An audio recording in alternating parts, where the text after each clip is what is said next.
বাল্যবিবাহের অনেক কারণ আছে। সাধারণত দেখা যায় যে অল্প শিক্ষার কারণে পিতামাতারা নিজের সন্তানের ভালো-মন্দ যাচাই করতে না পারায় তাদেরকে কম বয়সে বিয়ে দিয়ে দেয়। আবার অনেক সময় লোভে পড়ে মানে ভালো পাত্র পেয়েছে এরকম পেয়েও বিয়ে দিয়ে দেয়।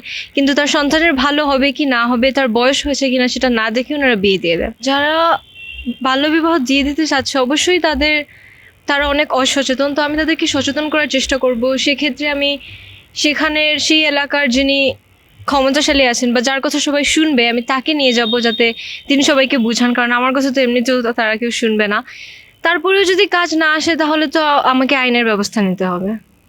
আহ, বর্তমান সময়ে পরিবারের সবাই মেয়েদেরকে পরিবারের বোঝা মনে করেন এবং অনেকে কুসংস্কার নিয়ে আসেন, মানে তারা কুসংস্কারে বেশি বিশ্বাসী, যার কারণে তারা কুসংস্কারের কে মেনে নিয়েই তারা বিভিন্ন কারণবশত তারা মেয়েদেরকে বিয়ে দিয়েছেন অল্প বয়সী।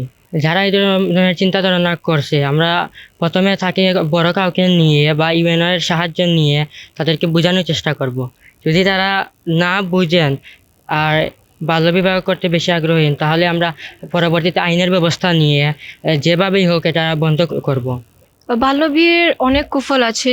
মা এবং সন্তানের মৃত্যুর ঝুঁকি বেড়ে যায়। তো আমি বলবো যে বাল্যবিয়ের কারণে অনেক সময় দেখা যায় যে আমাদের দেশেরই অনেক ক্ষতি হচ্ছে। কারণ একটা মেয়ে তার ভবিষ্যৎ নষ্ট হয়ে যাচ্ছে। সে যেখানে পড়াশোনা করে দেশের মানুষের জন্য কাজ করতে পারছে সেখানে সে সেটা করতে পারছে না। তাকে ঘর সংসার দেখতে হচ্ছে, তাকে তার সন্তানকে দেখতে হচ্ছে। তো সেক্ষেত্রে অর্থনৈতিকভাবেও আমাদের দেশ অনেক ক্ষতিগ্রস্ত হচ্ছে। বাল্যবিয়ে প্রতিরোধ করার জন্য আমি সবার প্রথমে তাদেরকে বোঝাবো বাল্যবিয়ের কি খারাপ দিক আছে সে সম্পর্কে তাদেরকে সচেতন করব। আশা করি এতে ওনারা বুঝবেন। আর যদি না বুঝেন তাহলে তো আর আইন আছে, আইনের সাহায্য নিতে হবে। কুফল বলতে একটাই আছে যে পরিবারের সবাই অর্থের অভাবের কারণে তাদের আর্থিক অবস্থা ভালো থাকে না, যার কারণে তারা মেয়েদেরকে যত তাড়াতাড়ি সম্ভব তাদেরকে বিয়ে দিতে চান। বিয়ে দিয়ে তাদের বোঝাটাকে সরিয়ে নিতে চান, যা যা আইনানুগভাবে এবং পারিবারিক ও সামাজিকভাবে একেবারেই ভুল ধারণা, যার কারণে অনেক মেয়ে এভাবেই বাল্যবিবাহের শিকার হচ্ছে।